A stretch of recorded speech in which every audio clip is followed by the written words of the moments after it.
Me revoilà. Alors, nous revoilà, pardon.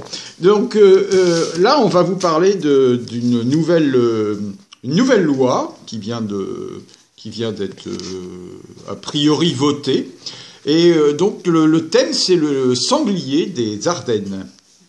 Alors, donc, le sanglier des Ardennes mêlé à capuche écharpe dans une manifestation en hiver. Est-ce que c'est un comportement suspect? Pire, est-ce que c'est un délit? Alors, mes amis, allez-y, je vous en prie. Alors, c'est quoi le rapport avec le sanglier des Ardennes? Sujet controversé. Juste parce que c'est l'hiver et que notre ami Aurélien, il s'est couvert, il a pris un joli bonnet, donc ça nous a évoqué un sujet d'actualité. Et puis un deuxième, parce que c'est l'hiver, et sortir sans avoir le droit de se couvrir pour des rassemblements populaires, pour aller manifester, entre autres. On trouve ça assez incompréhensible, en fait. Ça part vraiment d'une mauvaise intention. C'est vrai qu'on serait en plein été. Moi, je proposerais bien puisque nous sommes catalogués de violents, n'est-ce pas? Je proposerais bien qu'on vienne tous en maillot de bain pour voir ce qui les CRS trouveraient aussi qu'on est violent en maillot de bain.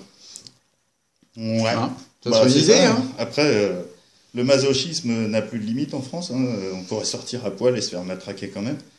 Donc on a aussi évoqué une autre solution, c'est tout le monde sort masqué puisque c'est l'hiver. Tout le monde a une écharpe.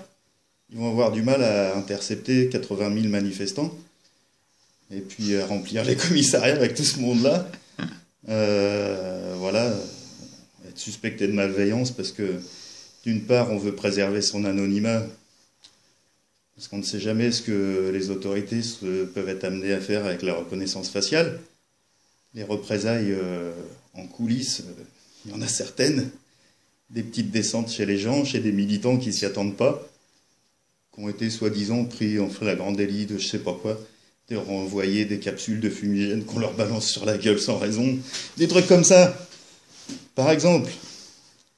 Donc l'anonymat, ça se respecte, la liberté de circuler, ça se respecte, et puis la liberté de s'exprimer, comme c'est pas respecté, bon, on reste méfiant.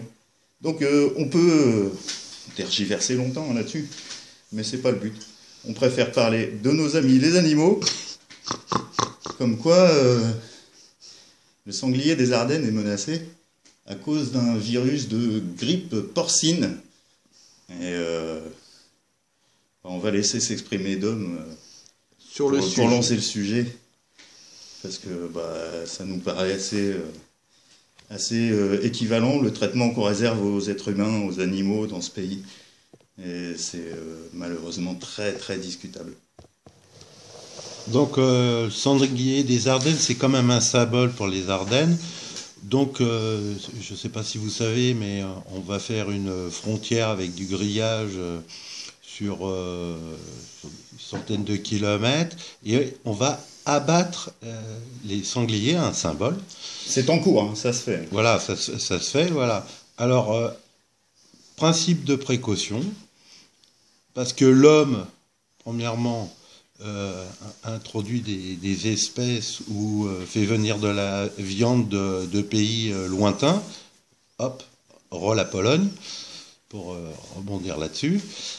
Et puis pour protéger, pas le cochon que le petit paysan avant élevé dans son étable et là dans sa porcherie, pardon. Et là il avait de la place. Non, parce que les Danois, eux, qui sont des gros producteurs de fermes entiers de cochons où les truies marchent dessus, bon, rentrons pas dans les détails, veulent faire aussi 70 km de grillage pour le protéger. Donc on dépense de l'argent parce que on mange de la merde et qu'on produit de la merde. Alors évidemment, il faut se prémunir de cette grippe porcine, mais de là à abattre des animaux, quand tu les tiens dans le viseur, la balle, elle peut être remplacée peut-être par un somnifère pour prendre l'animal et puis peut-être l'envoyer autre part et puis sera réintroduit quand il n'y aura pas de problème. Non, systématiquement, on détruit la nature. Et là, on détruit la nature à cause de nous. Et nous tous. Parce que tout le monde achète du porc au supermarché qui provient des élevages danois ou allemands. Voilà pour le lien avec le sanglier des ânes. Tout le monde, puisque toi, par exemple, et ça c'est quelque chose qu'il faut soulever, c'est que toi, tu achètes du porc de chez l'éleveur qui est à côté de chez toi. Voilà. Donc en circuit très court, directement au producteur.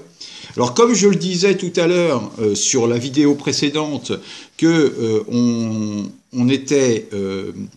que toute démarche était perfectible, eh ben c'est vrai, mais il faut aussi souligner quand on fait les choses a priori, on va dire correctement, si tant est qu'on puisse dire ça comme ça.